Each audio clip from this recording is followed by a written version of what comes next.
Recently, I've added a few things to my bucket list. Things like seeing a movie, taking a weekend trip, and going to a concert. The catch is doing them totally solo. I've been a people person for as long as I can remember, though my mom told me I was the one amongst my siblings who ended up the most different from how I started out. Shy and quiet as a little girl, only to become a true extrovert who couldn't stand being alone even for a few hours. But I've spent a lot of time alone in the last 6 months.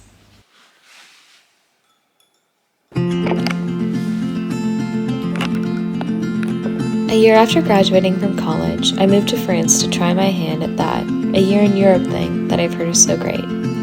The last few years, people have non-stop said to me, travel when you're young. So I said, okay. In truth though, I think I underestimated just how intense the experience would be.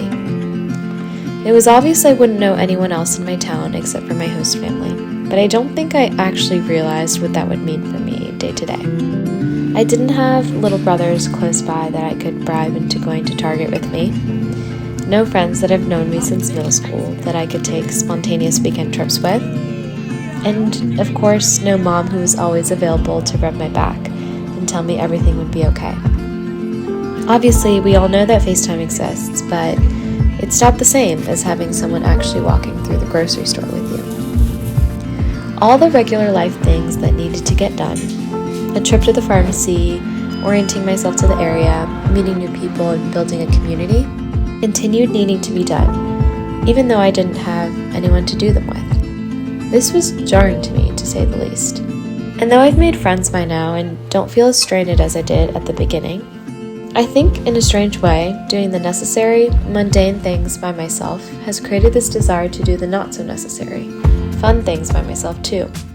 And honestly, this idea of doing things by myself used to not only be unreachable, but completely and totally undesirable too. I've never really felt comfortable in my own company. That concept alone feels really foreign to me, even to say out loud. I've never felt really satisfied making decisions without input from other people. A year ago, I would have thought, why would anyone in their right mind choose to do anything by themselves? Once I'd had that small, albeit forced, taste of aloneness, I discovered something really interesting. Beneath the initial shock of the cold plunge of what we usually call loneliness, I found this quiet sense of freedom that I've never really experienced before. And though the loneliness I had to traverse to get there is still pretty scary, I've never felt more sure that I want to dive deeper. So this video is a promise to myself. A promise to uncover the me that is there when no one else is. To learn to sit by myself and not feel self-conscious about it. A promise to put myself out there and worry less about a perfect outcome. Instead, to take some risks and to be okay with the unknowns, even the unknowns of my own mind. Being alone with your thoughts is really intimidating.